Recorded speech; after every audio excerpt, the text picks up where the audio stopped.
সবাই এত ভিড় করে কি দেখছে? এই যে এটারই দেখাশোনা চলছিল এতক্ষণ ধরে, আর এটা বানাতে গিয়ে আমার ঘরের অবস্থা ঠিক এইরকম ছিল। তারপরে আমি 7 সমুদ্র 13 নদী পার করে গিয়েছিলাম কেক ডেলিভারি করতে। আসলে এতই রাস্তায় ভিড় যে আমার পৌঁছতে অনেকটাই লেট হয়ে গিয়েছিল। গিয়ে দেখলাম সেরকম কোনো চাপ নেই, ফটোশ্যুট চলছে।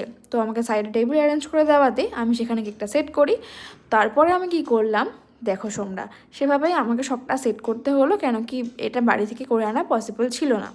তো আমি দেখছিলাম যে কোনটার পরে কোনটা দিলে সিনে ম্যাচ হয়। তো থিমটা আশা করি তোমরা বুঝতেই পেরেছো কী থিমের কাজ হচ্ছে এটা।